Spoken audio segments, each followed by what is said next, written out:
네, 헌법재판소는 어제 결정문에서 우리 정치의 대화와 타협 그리고 존중이 필요하다고 이례적으로 강조했습니다. 제 역할을 다하지 못한 정치권을 향한 따끔한 질책이었습니다. 정치는 사라지고 강대강 대치만 남았던 지난 3년을 정성진 기자가 돌아봤습니다. 0.73%포인트. 지난 1987년 직선제 개헌 이후 차점자와 득표율 차이가 가장 적었던 대통령 당선인. 그땐 협치를 외쳤습니다. 우리 모두 힘을 합쳐서 우리 국민과 대한민국 위해서 우리 모두 하나가 되어야 한다고 생각합니다.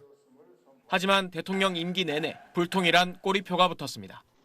취임 1년도 안 된 시점에 양곡관리법을 시작으로 대통령 재임 2년 11개월 동안 김건희 여사 특검법을 비롯해 25건의 국회 통과 법안에 대해 거부권을 행사했습니다.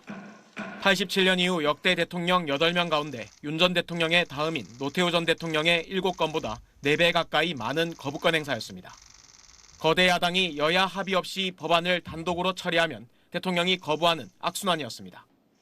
야당은 이태원 참사에 부실 대응했다는 이유로 이상민 행정안전부 장관을 필두로 윤 전 대통령의 직무정지 전까지 28건의 탄핵 소추안을 발의했습니다. 이 역시 역대 최다였습니다.